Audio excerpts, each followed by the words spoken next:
অনেক সময় কোনো একটা মামলা মোকদ্দমায় পড়ে আদালত আপনাকে কোনো নির্দেশ দিয়েছে বা কোনো কিছু পালন করতে বলেছে অথবা কোনো কিছু পালন করা থেকে বিরত থাকার কোনো নির্দেশ প্রদান করা বা অর্ডার দিয়েছে, অথচ আপনি সেই আদালতের নির্দেশটাকে মানছেন না।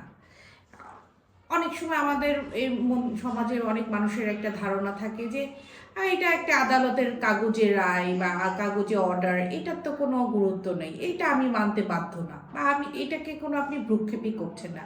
কিন্তু আপনি জানেন আপনি এইটা থেকেই আপনি নতুন আরেকটা আইন না মানা বা আইন ভঙ্গ করা বা আইন বহির্ভূত কাজের উদ্ভাবন করছেন, বা আপনি আরেকটি ঝামেলায় যুক্ত হচ্ছেন।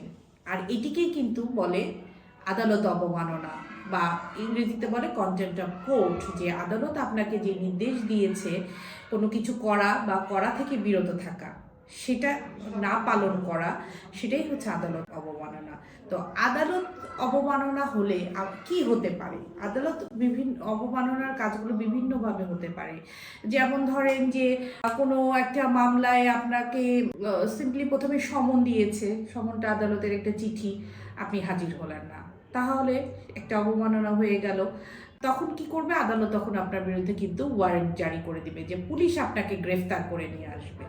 তো আপনি যদি শুরুতেই সমনের যদি আসতেন, তাহলে আপনি কিন্তু পুলিশ আপনাকে গ্রেফতার করে নিয়ে আসতো না। আবার ধরেন যে অনেক সময় দেখা যায় যে আপনার আদালতে একটা নির্দেশ হয়েছে যে এত তারিখের মধ্যে আপনি আত্মসমর্পণ করবেন, কিন্তু আপনি আত্মসমর্পণ করলেন না, পালায় থাকলেন। কিন্তু দেখা গেল যে আপনার বিরুদ্ধে তখন হচ্ছে ওয়ারেন্ট জারি হয়ে গেল, বা মামলার ট্রায়াল চলছে, আপনি পলাতক থাকলেন, ফিজিটিভ হয়ে থাকলেন। সেক্ষেত্রে আপনি হচ্ছে মামলার রায় দিন পর্যন্ত আপনি পলাতক থাকলেন। আপনি আদালতের কোনো যে আপনার বিরুদ্ধে কোনো অন্তর্বর্তীকালীন অর্ডার হতে পারে, বা আপনার বিরুদ্ধে মানে আপনার জন্য কোনো একটা নির্দেশ পালন করতে বলতে পারে কোনো একটা মামলা চলাকালীন সময়, বা কোনো কিছু কারণ দর্শাতে বলতে পারে। আপনি সেগুলো আর কি এড়িয়ে যেয়ে আপনি সেই কাজগুলো করেন নাই বা হাজির হন নাই, বা আপনি সেগুলোর আর কি জবাব দেন নাই আদালত যেটা জানতে চাচ্ছে। এই বিষয়গুলো কিন্তু আদালত অবমাননা। আর উচ্চ আদালতে অনেক সময় দেখা যাচ্ছে যে কেউ যদি কোনো কিছু আদালতের নির্দেশ না মানে, তখন কিন্তু আদালত কন্টেম্পট ইস্যু করেন।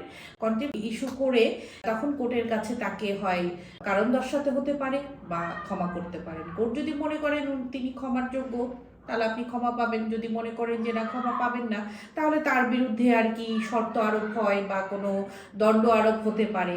তো সুতরাং আমাদের ভয়েস অফ ল সবসময় আমরা আইন বিষয়ক বার্তা দিয়ে থাকি এবং সবসময় বলি আইনের প্রতি শ্রদ্ধাশীল হন, আইন মানবেন, এবং আদালতের যেই রায় বলেন, অর্ডার বলেন বা নির্দেশনা যেগুলো, সেগুলো মেনে চললেই কিন্তু আদালত অবমাননার এই বিষয়গুলো আসে না।